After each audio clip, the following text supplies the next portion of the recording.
Yes, everybody, welcome back to the channel. Stephen Howson, 5 Things We Learned. Manchester United taking all 3 points, probably unexpectedly, against Aston Villa. First and foremost, let's start with Rasmus Højlund. 5 Things We Learned, 5 goals, 5 games. I can't start anywhere else, really, can I?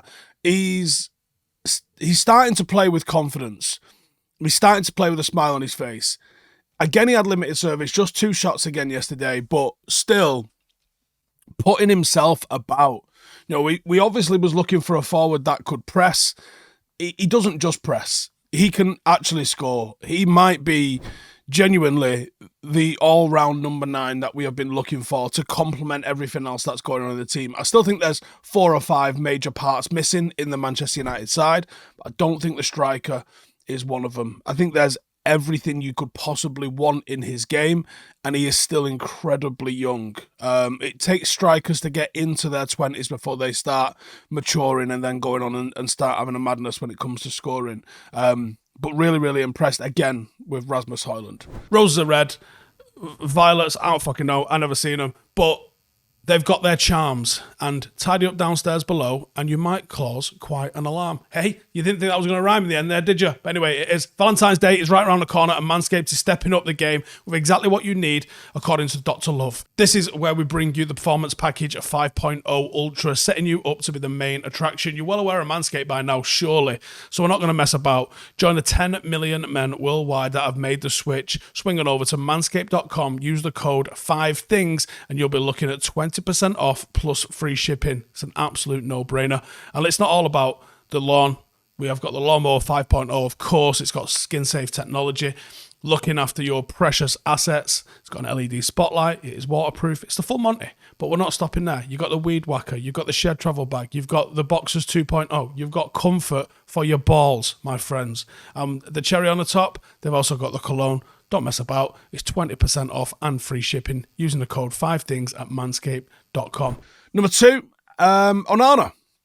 Didn't really see a hell of a lot of praise from Onana. There was a couple of people in my comments from the review that mentioned that actually they thought Onana was man of the match, and genuinely, that might be a shout. He pulled off some massive saves, and Gary Neville tried to diminish it, or one of them's just hit him. It's kind of his job, though. His job is kind of to be in the right place at the right time in case somebody does that. And just because he's not had to move an arm to get to it, he's put his body in the right place where the striker's likely to put it. That's still good goalkeeping. You know, I would rather have a lucky goalkeeper than a supposedly good one. You know what I mean?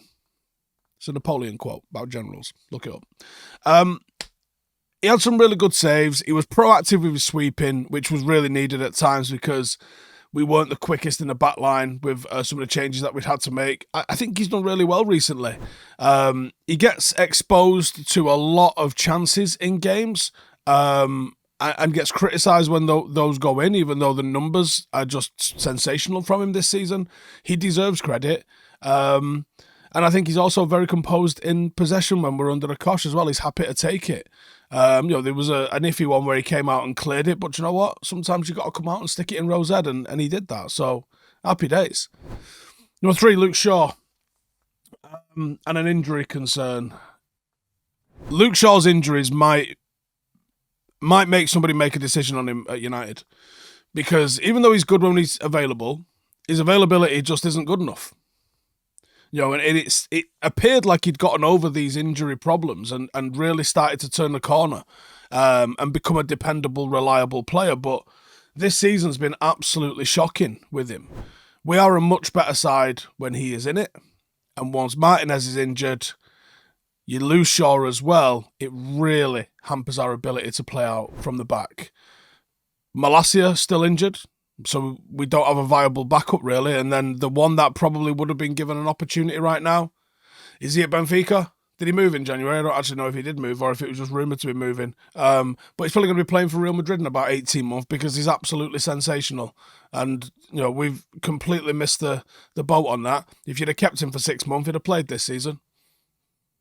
And he was ours. He was free. So we've massively messed up there in letting some of the fullbacks go that we've gone. Even the likes of Brandon Williams would have come in and done a job for us at the moment. We are going to be playing the likes of Lindelof left back by the looks of it, or even Wan-Bissaka who we've seen at left back recently. And for all the people saying, well, why not just play Dalot there? He probably will in the end, I think. Or he'll find some other sort of option to do. But I think he likes the attacking output that you get from Dalot on the right-hand side, because he's moved Wan-Bissaka and Lindelof there frequently this season. So there's obviously something that he sees in having those players over on that side of the pitch. It's a problem for us. And that leads into number 4 as well, Lindelof's woes. So he struggled when he came on, big time. Leon Bailey was twisting him up something rotten. He didn't get any help at all by Rashford, who didn't have any sort of defensive work rate. And I mentioned this to Jay yesterday. Now, this could be orders, because United did look lethal on the counter-attack. So they might have said, do you know what, actually, Marcus, you're allowed to stay. I'm not saying that's the case. I'm speculating that it might be the case. Because he has an exceptional potent weapon on the counter-attack, and United did look good on the counter-attack yesterday. Are we going to see Amrabat there? I feel like we're probably going to see Amrabat there, in all honesty. And he's been a disappointment in the grand scheme of things as well. Lindelof looked rusty, overwhelmed, and it was just a good job we didn't end up losing the game because of it, because, yeah, we struggled once he came on there. Big time. And then, number 5, box defending. So we conceded a lot of opportunities, but because we decided to sit back, we were quite good at defending our box. We were on the receiving end of a lot of crosses, and we defended well, and we were on the receiving end of a lot of set plays, and actually we defended well. I've been very critical of our set play all season, offensively and defensively, because it's been shit, hasn't it? Like, I'm not critical of it for a laugh. Like, it's been shit. It's been visibly shit. So maybe the fact that we're only playing 1 game a week means that we're actually putting in a set piece session at training. Because when you how many times have we had ex-pros talk to us and talk us through what a week looked like when you're playing Champions League? It's recover, quick focus on what the opposition are about, travel, play, recover, quick focus on what the opposition are about, travel, play. Whereas now you're getting like an extra 3 or 4 days in the week where you can train. So now, like, what is it? Today's Monday. So they'll go in today and recover. They might have even been given a day off, which just doesn't happen when you're back-to-back with 2 games a week. You don't get days off. Oh, bless, I know, but like you don't. And there's still people that still have a mental well-being that needs looking after. But they could have today off, or they could just go and do recovery today. A lot of them will have gyms and stuff at home, so they could just recover at home, or go for a swim or go for a walk. Just some active recovery, something that'd be a good thing to do. Tomorrow they can start working on shape, they can work on build-up, they can work on set plays. You get the opportunity when you're only playing 1 game a week to be able to like stretch the week out. You can focus on different things. You can focus on attacking sequences. You can focus on transitions. You can focus on defensive structure. You can focus on playing out. You get to do all of those things in the week and become better at them. There's a lot of just spinning plates when you're playing twice a week. But we dominated the game aerially yesterday. Maguire and Varane are both strong in that department and both played strongly in that department. Dalot needs a lot of credit for his performance too. I thought he was effective both ways. There was at one point where I was like, I think he needs bringing off. He dribbling it into the box, and it just like it looked like his brain stopped working. In what's been a fairly regular weak point of ours, defending the box and set plays, we've shown a bit of character and a bit of strength with that yesterday. So, and I think the character and strength comes from having adversity in the game.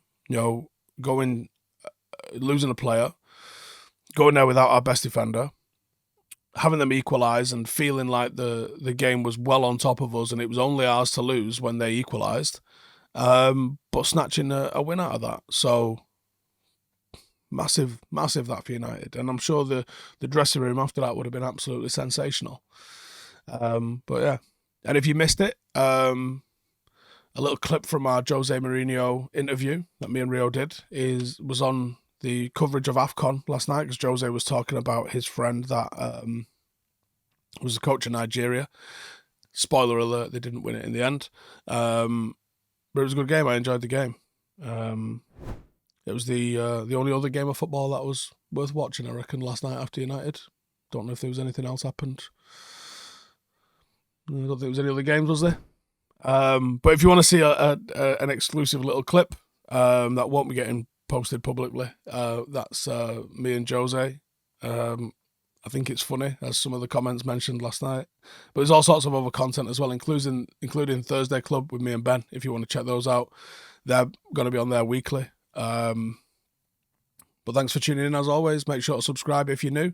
But go and check out Patreon. The link will be in the description. And cheers for all the support and the new members that we're getting over there. You know, the new members are allowing us to create more content. And we're looking at probably 4 pieces of content a week that you won't be seeing elsewhere. It's behind the scenes stuff. It's getting feedback on what we're doing with the channel, ideas for the IRL channel, loads and loads of behind the scenes vlogs and footage and this, that and the other. And I'm doing a little bit of a food review thing on there as well. So I'm going to eat something that I've never eaten before.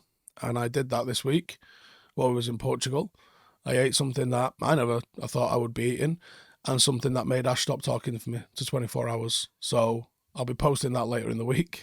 Go and join Patreon. I think there's all sorts going on. See you in a bit. Hey, thank you for watching the video. If you are new around these parts, then don't forget to subscribe. My channel is proudly supported by my community on Patreon. If you'd like to get a little bit of extra content, a Discord group, meetups, 5-a-side games, weekly podcasts, behind the scenes, and even an occasional bit of transfer news as and when I get it, then for the price of a pint, you can show your appreciation for the content that we make and get some goodies for doing so as well. Check the link in the description or click the button right here. You'll also find all of my socials here too if you want to follow me on any of those platforms. Nice one.